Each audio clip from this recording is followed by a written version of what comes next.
Boa noite a todos. Olá, boa noite, sejam bem-vindos a mais uma noite de estudos do livro Nosso Lar. E vamos que vamos, né? A gente estava lendo aqui, conversando um pouquinho antes de começar sobre o capítulo de hoje. Muito interessante, né, Kátia? Sim. Muito bacana. Então vamos fazer nossa prece? Vamos para o estudo? Você faz nossa prece. Vamos. Então vamos elevar nosso pensamento a Deus, a Jesus, nosso Mestre, aos amigos e benfeitores espirituais que com certeza nos assistem nesses momentos de estudos, que possamos ter um momento de harmonia, de paz, de carinho, e que possamos sentir essas boas vibrações, e diante dessas vibrações dos bons espíritos, que possamos aurir o máximo do conhecimento de Jesus através da doutrina espírita. Muito obrigado, que assim seja. O pessoal já está chegando cá. Ó, o Ossi, esse cão esperto, está aqui. Seu Patrício, boa noite. Nosso querido seu Patrício. Dona Cristina está aqui. Boa noite, Dona Cristina. Coutinho Carlos, boa noite. Deus abençoe. Seja bem-vinda. Maria Lúcia, seja bem-vinda também. E vamos para o nosso estudo. Vamos. Então, só para recapitular, na semana passada a gente viu o capítulo 30, que falava sobre herança e eutanásia, né? O caso da Paulina, que ela foi visitar o pai e o pai estava muito bravo com os filhos porque ele ficou doente, o filho que era médico praticou... Era o genro. O filho praticou eutanásia e ele, por conta de dinheiro, de herança, então ele estava bem perturbado ainda e não tinha perdoado o filho. O filho, não é? Pode, continuamos. E é Também isso. não importa. E é interessante, tem uma palestra do Raul Teixeira, já faz de um tempo, mas para quem quiser, ele fala sobre educação nos tempos de revolta, e ele fala sobre isso, que a gente tem essa educação mais pelo materialismo, então as famílias que são abastadas, elas não ensinam, em regra, é muito difícil, os filhos a darem o valor, né, para a conquista dos bens materiais, pelo o trabalho, o valor do trabalho, de se conseguir alguma coisa. Então os filhos são esbanjadores, e acaba nisso, né, nessa questão de brigas por herança, pelas comodidades, pelas facilidades de bens de família, e causa muita perturbação. Precisa ter um equilíbrio. E vamos para o capítulo novo, que é diferente. O capítulo 31 é bem legal, Kátia. Nossa, eu tava até lendo aqui, eu fiquei lendo, até esqueci de começar antes, mas vamos que vamos. E para quem assistiu o filme também, né? Tem uma cena bem interessante. Uma cena bem legal. Todo mundo vai lembrar. Então vamos lá, gente. Continuidade do estudo do livro Nosso Lar, capítulo 31. Vampiro. Eram 21 horas. Ainda não havíamos descansado, senão em momentos de palestra rápida, necessária à solução de problemas espirituais. Aqui um doente pedia alívio, ali outro necessitava de passes de reconforto. Quando fomos atender a 2 enfermos no pavilhão 11, escutei gritaria próxima. Fiz instintivo um movimento de aproximação, mas Narcisa deteve-me atenciosa. Não prossiga, disse. Localizam-se ali os desequilibrados do sexo. O quadro seria extremamente doloroso para seus olhos. Guarde essa emoção para mais tarde. Não insisti. Entretanto, fervilhavam-me no cérebro 1000 interrogações. Abrira-se um mundo novo à minha pesquisa intelectual. Era indispensável recordar o conselho da genitora de Lísias a cada momento, para não me desviar da obrigação justa. Rapidinho, uma pausa aqui. Quem não lembra, né, da orientação da Narcisa era guarde a curiosidade. Né, aproveite as oportunidades de trabalho. Não haja só por esse impulso de curiosidade. E só aproveitando a pausa, Kátia, a gente já percebe o envolvimento do André Luiz, já grande no trabalho, né? Que ele já estava em atividade direto, trabalhando bastante, ele já tinha uma interação no grupo, ele já estava se inteirando. E aqui a gente percebe também que ele não tinha ainda condições espirituais para atender a todos os doentes, né? É como aquele caso daquele enfermeiro novo que chega no hospital, já não é colocado às vezes direto na UTI para atender os pacientes mais graves, Sim. porque ainda não tem condições de ajudar à altura. E pelo contrário, se ele não tiver vocação, acaba ainda não está preparado para aquilo, né? E o caso do André Luiz. Então a gente percebe que realmente esses desatinos de sexo, de promiscuidade, gera uma perturbação muito grande, até um quadro físico bem complexo, né? Que não é qualquer um que consegue ter equilíbrio para verificar, atender e socorrer aquela situação, né? Sim. Vamos continuar. Depois tem um livro, né? A continuação, né, dos livros da série de André Luiz, tem um livro só dedicado a essa questão dessa energia sexual toda, né? É o Sexo e Destino. Sexo e Destino. Quem sabe a gente chega até lá. Vamos continuar por aqui. Logo após as 21 horas, chegou alguém dos fundos do enorme parque. Era um homenzinho de semblante singular, evidenciando a condição de trabalhador humilde. Narcisa recebeu-o com gentileza, perguntando: "Que há, Justino? Qual é a sua mensagem?" O operário, que integrava o corpo de sentinelas das câmeras de retificação, respondeu aflito: "Venho participar de uma infeliz mulher que está pedindo socorro no grande portão que dá para os campos da cultura. Creio tenha passado despercebida aos vigilantes das primeiras linhas." Só uma interrupção, Kátia. É interessante que lá existe uma polícia. Sim, sentinelas. Né? Interessante, são pessoas que são encarregadas pela segurança. Nossa, mas espera aí, precisa de segurança? Não está numa colônia elevada? Será que precisa realmente de segurança lá? Vamos ver? Olha só que interessante. Percebam que, mais uma vez, os ofícios, as profissões, as atividades de lá são muito próximos com as que temos aqui. Então, quem tem a preocupação de, ai meu Deus, eu vou desencarnar, vou para o plano espiritual, o que eu vou fazer? Não se preocupe, que tem muito trabalho por lá. E por que não atendeu? Interrogou a enfermeira. O servidor fez um gesto de escrúpulo e explicou: "Segundo as ordens que nos regem, não pude fazê-lo porque a pobrezinha está rodeada de pontos negros." "Que me diz?" revidou Narcisa assustada. "Sim, senhora. Então o caso é muito grave." Curioso, seguia a enfermeira através do campo enluarado. A Narcisa tinha falado para ele, Narcisa, a mãezinha do Lísias, Dona Laura, que era para ele se conter, né? Mas nesse caso ele não conseguiu, ele teve que ir junto para, né? Com curiosidade. É bem interessante, porque a curiosidade do André Luiz é uma curiosidade científica, né? Ele tinha esse propósito científico. Sim. E ele foi atrás, eu vou atrás, para qualquer coisa eu ajudo a correr. Curioso, seguia a enfermeira através do campo enluarado.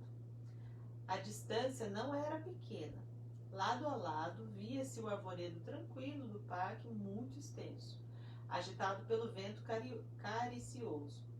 Havíamos percorrido mais de 1 quilômetro quando atingimos a grande cancela a que se referia o trabalhador. Percebam que estava enluarado, então tinha lua, os arvoredos balançados pelo vento. Então, mas para a gente não perder de foco isso que é a semelhança, né? Então, plano espiritual bem semelhante àquilo que a gente tem no plano material. E a dimensão da colônia, né, Kátia? Eles saíram para chegar num portão lá da colônia e percorreram mais de 1 quilômetro. Não foram volitando. Deparou-se-nos então a miserável figura da mulher, que implorava socorro do outro lado. Nada vi senão um vulto da infeliz coberta de andrajos, rosto horrendo e pernas em chaga viva. Mas Narcisa parecia divisar outros detalhes imperceptíveis ao meu olhar, dado o assombro que estampou na fisionomia ordinariamente calma. "Filhos de Deus!" bradou a mendiga ao avistar-nos. Dai-me abrigo à alma cansada. Onde está o paraíso dos eleitos, para que eu possa fruir a paz desejada? Aquela voz lamuriosa sensibilizava meu coração. Narcisa, por sua vez, mostrava-se comovida, mas falou então em tom confidencial. Não está vendo os pontos negros? Não, respondi. Sua visão espiritual ainda não está suficientemente educada. E depois de ligeira pausa continuou. Se estivesse em minhas mãos, abriria imediatamente a nossa porta. Mas, quando se trata de criaturas nestas condições, nada posso resolver por mim mesmo. Preciso recorrer ao vigilante-chefe em serviço. Pausa. Dá uma pausinha aqui, Kátia, Uhum. porque aqui envolve um ponto interessante. Essa moça, né, ela chegou numa situação deplorável, necessitando de ajuda, necessitando de acolhimento. Ela estava machucada, ela estava cansada, ela estava desesperada. Então, todos os atributos de uma pessoa que precisa, que reclama uma ajuda imediata. Sim, mas percebam, o primeiro vigilante avistou essa mulher e ele não abriu a porta de pronto. Não abriu. Não deixou ela entrar. O André Luiz falou que ele ficou compadecido dela. Mas lembra do que esse primeiro vigilante falou? Segundo as ordens que nos regem. Uhum. Então, qual será essa ordem, né? Uhum. O que havia que aquele sentinela conseguiu verificar que o André Luiz não viu e que a Narcisa viu e também... E por ela abriria também o portão. Ela assim. acolheria aquela mulher, né? Só que ela falou, não, mas a gente precisa consultar o responsável pela segurança da Câmara de Retificação. Então, por mim, ela era uma trabalhadora, que a gente já viu até para o André Luiz, uma trabalhadora já experiente, por ela abriria. Só que não, ela falou, não, a gente precisa consultar o diretor dos seguranças. Por quê? Porque ele tem mais conhecimento com relação às pessoas que podem entrar ou não no nosso lar, naquele lugar. Olha só. E ela estava com pontos negros, né? Que a Narcisa será que é viu, isso? o sentinela viu e o André Luiz não. Não, vamos ver. Vamos lá. Assim dizendo, aproximou-se da infeliz e informou em tom fraterno. Faço o obséquio de esperar alguns minutos. Voltamos apressadamente ao interior. Pela primeira vez, entrei em contato com o diretor das sentinelas das câmaras de retificação. Narcisa apresentou-me e notificou-lhe a ocorrência. Ele esboçou um gesto significativo e ajuntou. Fez muito bem comunicando-me o fato. Vamos até lá. Só rapidinho. Uma outra coisa que é bem interessante aqui, Kátia, que os responsáveis, eles dão exemplo e fazem acontecer. Eles não delegam. E isso é muito interessante, porque não tem preguiça. Assim, fala pra fulano lá resolver. Não, ele dá exemplo. Ele falou, não, vamos lá, vamos ver. Vamos tratar desse caso aí com humanidade, com dignidade. Vamos lá, vou lá com vocês pra gente analisar junto. E isso é interessante nessas colônias, assim. Não só nessas colônias. Vejam Jesus. Sim. Né, no livro Boa Nova, quando ele está lá com Simão Pedro, né? Que falou, fica aí se refazendo, que eu vou voltar para a terra lá, porque tem muito trabalho, né? Então, eles dão um exemplo, eles não têm essa preguiça que a gente realmente tem. De delegar, né? Ele atinge um status e só dá ordem, só comanda, né? Essa é a grande diferença que a gente ainda não entendeu. Dirigimos-nos os três para o local indicado. O André Luiz, curioso, foi atrás. Chegados à cancela, o irmão Paulo, orientador dos vigilantes, examinou atentamente a recém-chegada do umbral e disse: esta mulher, por enquanto, não pode receber nosso socorro. Olha só. O chefe está falando que ela não podia entrar. Não pode entrar naquela condição, precisando de ajuda, ela não pode entrar para receber. Olha o que ele fala. Trata-se de um dos mais fortes vampiros que tenho visto até hoje. É preciso entregá-la à própria sorte. Entregá-la à própria sorte. Isso não é falta de... Que sentinela, que chefe mais Estranho, né? Duro. Será que isso é falta de caridade? Ou isso é a caridade verdadeira, diferente de sentimentalismo? Vamos ver. Olha só. Senti-me escandalizado. Ó, André Luiz. André Luiz. Não seria faltar aos deveres cristãos abandonar aquela sofredora ao azar do caminho? O André Luiz pensou o que todo mundo pensaria, né? Não, mas não foi isso que Jesus ensinou pra gente. É.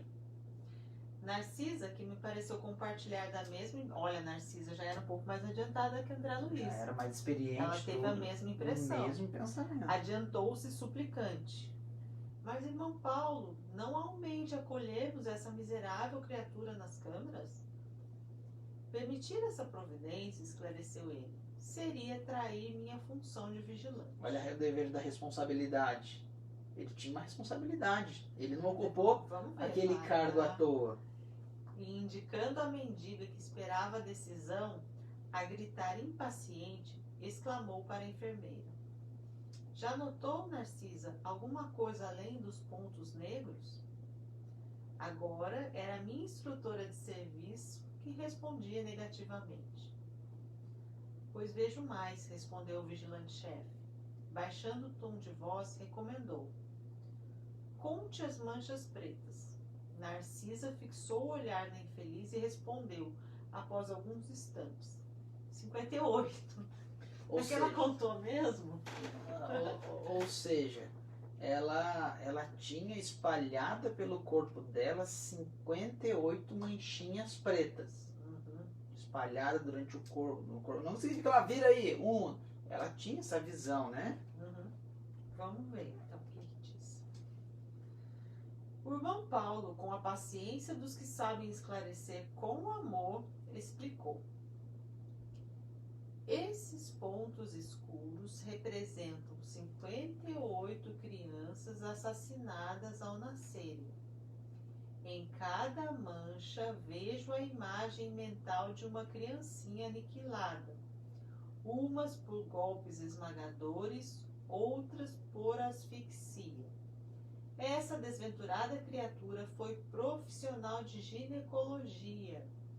A pretexto de aliviar consciências alheias, entregava-se a crimes nefandos, explorando a infelicidade de jovens inexperientes.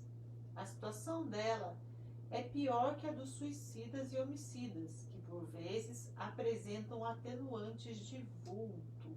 Pausa. Tem que pausar. Sabe por que tem que pausar, Kátia? Porque a gente vai aqui entrar num tema que é muito relevante nos tempos de hoje. Sim, que é o aborto. Que é o aborto, né, gente? Aqui, então, ó, vejam só. Ele conseguiu... Olha como é que funciona essa questão, percebam como é que funciona essa questão do sentimento, da culpa, né? Porque ela, inconscientemente, ela tinha essa culpa se exteriorizava em manchas do corpo negras, e essas manchas do corpo que exteriorizavam o sentimento de culpa do subconsciente emanava a ligação psíquica que ela tinha com aqueles neonatos que ela tinha matado através do aborto ou através ali na hora do momento do parto.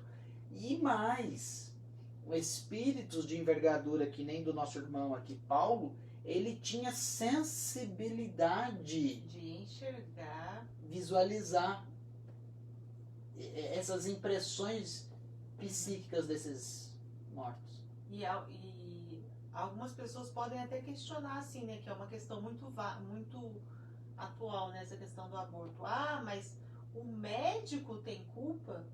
O profissional que faz isso tem alguma relação? Porque é um desejo da mãe, né? A mãe tem essa liberdade, a liberdade, né? A pretexto de aliviar consciências alheias. É exatamente isso, para aliviar a consciência. Então, além da mãe, do filho envolvido, o profissional, a pessoa que fez isso, que ajudou nesse ato, também fica envolvida?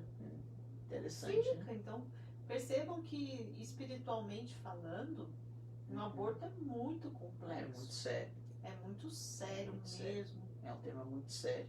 E a gente vê essas clínicas de aborto clandestina, Até as legalizadas, essas coisas né? todas, né? Porque o aborto hoje, à luz da lei do direito, né, Kátia? A gente até pode falar um pouquinho sobre isso rapidamente. O aborto, à luz do direito, permite que a mulher aborte em caso de gravidez decorrente de estupro, gravidez em que há risco à vida da mãe, e agora entende-se que a mãe teria o direito do aborto em caso de anencefalia e até mesmo de microcefalia. Isso aqui no Brasil, né? Aqui no Brasil, falando de Brasil, tá, gente? Falando de Brasil. Então, segundo o ordenamento jurídico brasileiro, essas hipóteses seriam possíveis, até com decisão do nosso Supremo Tribunal Federal. Então, nessas hipóteses, seria possível o aborto sem incidir em crime. E o que a doutrina espírita fala? A doutrina espírita fala que a única possibilidade, segundo o Livro dos Espíritos, não sou eu que estou falando, está no Livro dos Espíritos, em que o aborto seria permitido, seria em que na hipótese em que envolve risco real à vida da mãe.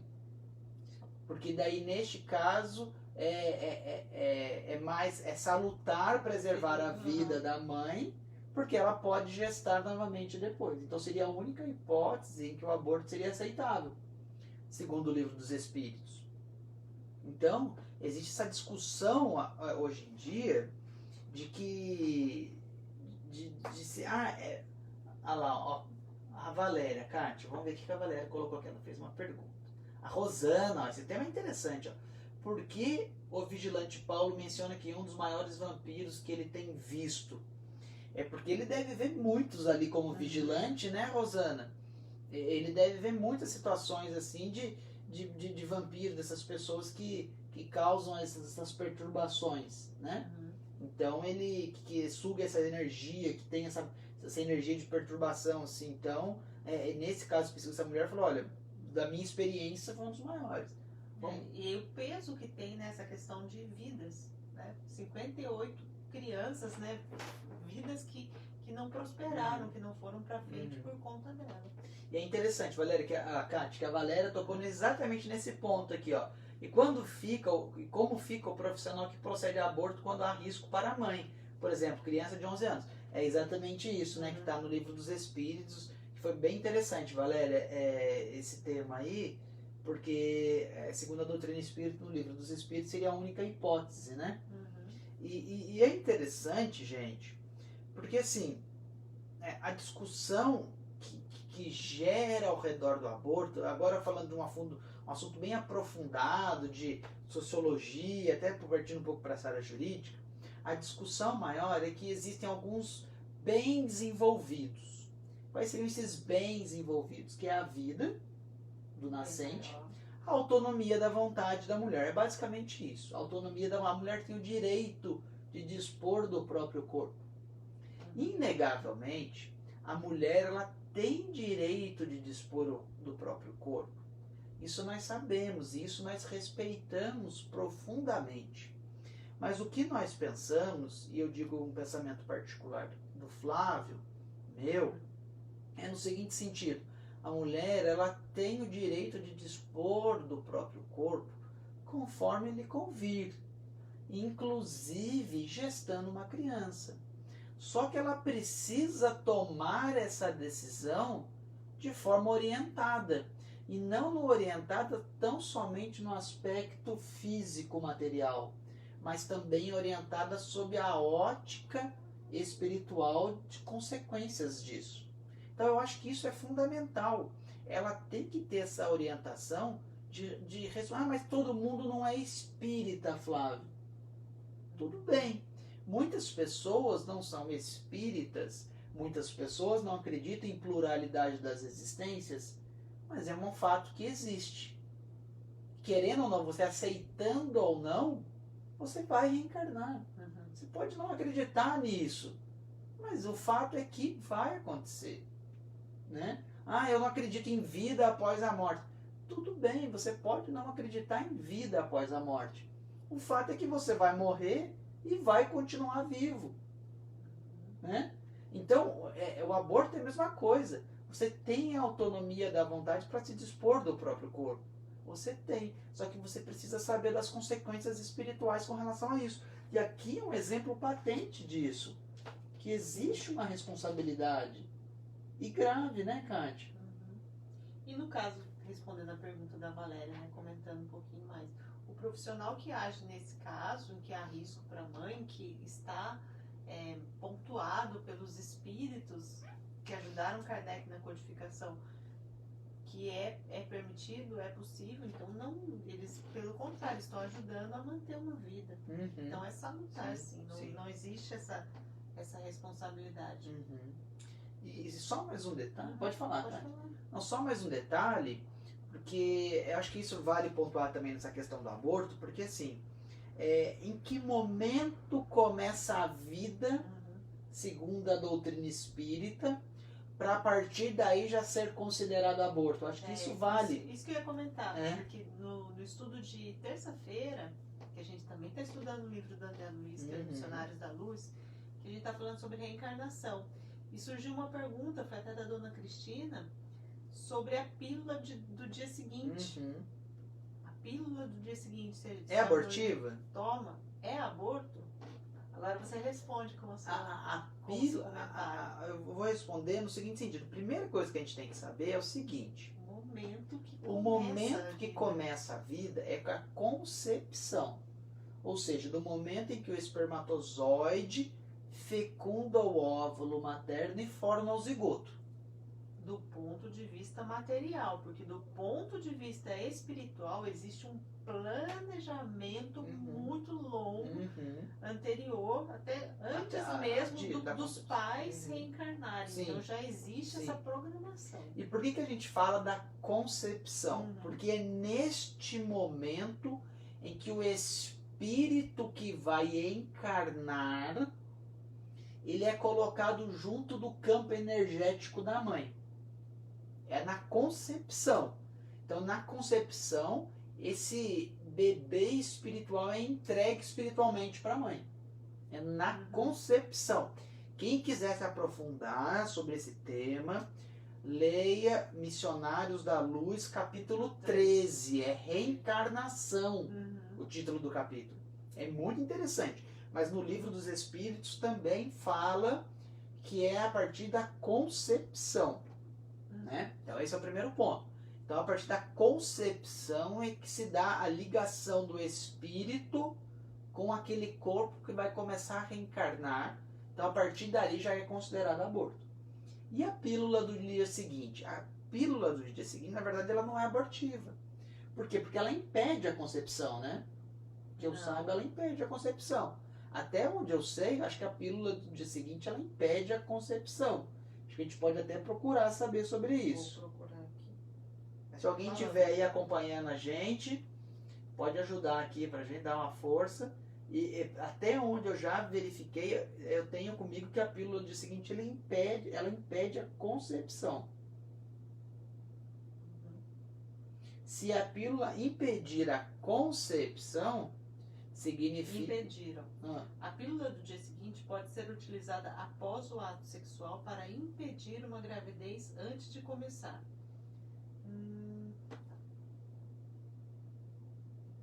Se alguém tiver informação, realmente... A Estela está falando que impede a concepção, olha lá, o pessoal já está sinalizando que realmente impede a concepção. Então, em tese, se alguém souber, então, se impede a concepção, não é aborto até então. Concepção. Exatamente, é anticonceptivo. Agora, se você toma um medicamento em que já houve a concepção, é aborto. Ainda que seja 14, porque algumas pessoas falam até o 14º dia, não é. Segundo a doutrina espírita, teve a concepção, se é no 1º, 2º, 3º, 4º, 5º dia, é aborto. Né? É aborto. Então, isso é bem relevante, gente. Vale esse parênteses, porque são temas que estão em voga hoje em dia, né? E que a gente tem que saber, as pessoas às vezes abordam, perguntam, Flávio, mas qual que é a visão da doutrina espírita segundo o aborto? São temas atuais, e a doutrina espírita ela está muito ligada à ciência, gente. Né? Então, tá tudo ligado, porque tudo provém de Deus. Então isso é relevante, Kátia. Acho que é bacana a gente saber disso. Sim, importantíssimo. Né? Mesmo porque pra gente não ficar... Ah lá, ó. A pílula do dia seguinte já induz a menstruação imediata impedindo a concepção. Beleza. Beleza, então o nosso raciocínio está correto. Vamos que vamos. Obrigado, Estela. Eu até perdi onde eu parei aqui. Recordei assombrado. Recordei assombrado os processos da medicina em que muitas vezes enxergara de perto a necessidade da eliminação de nascituros para salvar o organismo materno. Olha só, André Luiz. Nas ocasiões perigosas.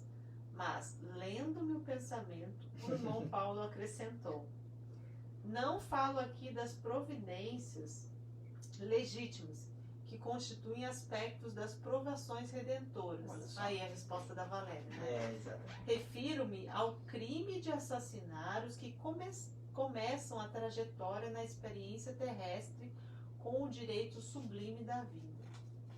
Demonstrando a sensibilidade das almas nobres, Narcisa rogou: irmão Paulo, também eu já errei muito no passado.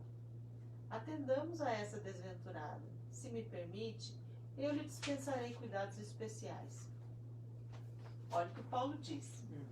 Reconheço, minha amiga, respondeu o diretor da vigilância, impressionando pela sinceridade, que todos somos espíritos endividados. E conhece esse fato, né? Que ninguém... É aquela história do argueiro, né? Ele reconhece isso, né? Só mais uma pausa, Kátia, rapidamente. O que me impressiona muito, Kátia, nesses chefes, nesses responsáveis, é a autoridade moral que eles têm, essa capacidade de enxergar além do que a gente enxerga, essa responsabilidade mesmo que eles têm. E a facilidade, né, que eles têm de convencimento. De falar. Porque é tão difícil a gente conversar, de falar para as pessoas quando a gente tem um ponto delicado, um ponto de um desvio de conduta, um ponto de erro para conversar sobre isso. É delicado, é melindroso. Então, eles realmente, esses benfeitores, eles têm uma facilidade, parece que assim, tão simples, né? Mas é por conta dessa autoridade moral que a gente não tem. Reconheço, minha amiga, respondeu o diretor da vigilância, impressionando pela sinceridade, que todos somos espíritos endividados.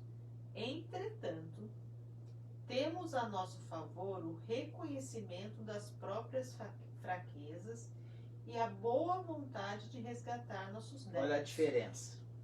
Mas esta criatura, por agora, nada deseja senão perturbar quem trabalha. Os que trazem os sentimentos calejados na hipocrisia emitem forças destrutivas. Para que nos serve aqui um serviço de vigilância? Aqui vale uma pausa, que está acabando também nosso tempo. O André Luiz, ele passou 8 anos no umbral, segundo o relato do livro. E ele só foi resgatado quando ele se arrependeu, quando ele sentiu necessidade de sair daquela situação. E quando ele teve esse sentimento verdadeiro, os bons espíritos estavam ali prontos para socorrê-lo. Então bastou uma verdade dele, sair dele essa energia boa. Então os espíritos benfeitores encarregados, como ele diz aqui, o vigilante, eles têm essa capacidade de detectar, né, de sentir. E ele fala, olha, se a gente fosse acudir a todos que aqui chegam, para que precisa de vigilância, né? E aqui vale mais uma observação, uma comparação com as nossas funções aqui na Terra. especialistas. Então, existem pessoas que se dedicam, que estudam, que experienciam, vivem situações e tem essa expertise, esse conhecimento todo de situações específicas. E precisa ser respeitado isso no plano espiritual também. Não é qualquer pessoa que pode ir para um trabalho de resgate no umbral. Qualquer espírito, perdão. Precisa ter capacidade, precisa ter sensibilidade, precisa ter conhecimento para fazer isso. Não é qualquer um que pode ficar na torre de vigilância da colônia. Sim, assumir aquela função. É isso que ele está falando aqui. Para que serve a vigilância, então, se pode entrar qualquer um? E eu me lembro agora, Kátia, de uma música que ela tem uma conotação bem cultural que se aplica bem aqui, né? Aquela música Ado, cada um no seu quadrado, né? Puxa, Né? que cultural! Mas é cada um no seu quadrado, né? Sim, pois dessa. Mas é verdade, é uma verdade muito grande. Então existe sim essa especialidade. E não sei em qual livro da literatura espírita que diz que a gente vai passar por todas as áreas de conhecimento até a gente se tornar espírito puro. Por quê? Porque precisa dessas miudezas, né? Dessas nuances, dessas percepções de cada especialidade, de cada situação. É por isso que a gente vai passar por todas as áreas do conhecimento, sem dúvida. Rosana, respondendo aqui sua pergunta também da questão do vampirismo, da vampira, né? Por que ela é considerada vampira? Por quê? Olha só, porque a intenção dela é só de perturbar quem trabalha através de sentimentos calejados na hipocrisia. Então, se tem alguém do seu lado que está te perturbando no trabalho e é hipócrita, é vampiro.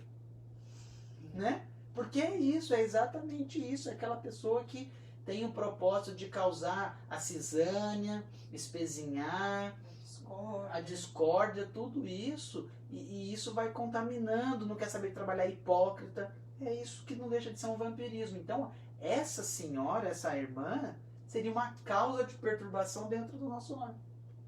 E ela não está preparada ainda. Ela não se arrependeu ainda para ser socorrida, para ser ajudada. E os espíritos mais evoluídos, eles têm essa condição. Eles são treinados, eles são preparados para isso. Sim. E dessa forma, encerramos o nosso... Tem um minutinho. Então, gente, é isso. E sorrindo expressivamente, exclamou: busquemos a prova. O vigilante-chefe aproximou-se então da pedinte e perguntou: que deseja a irmã do nosso concurso fraterno? Socorro, socorro, socorro. Acabou nosso tempo. Vamos voltar aqui semana que vem? E sorrindo expressivamente.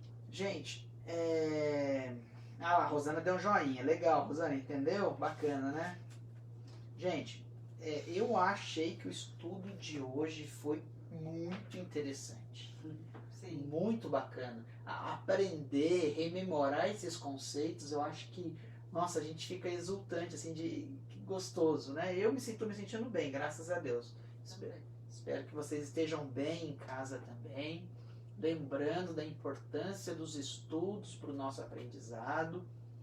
E que se alguém tiver interesse em ingressar no estudo da Casa dos Samaritanos, do Grupo Espírita de Atendimento dos Samaritanos de Jesus, numa sala de aula em que é possível travar diálogos, conversas fraternas diretamente, mande um e-mail para a gente. contato@samaritanos.com.br.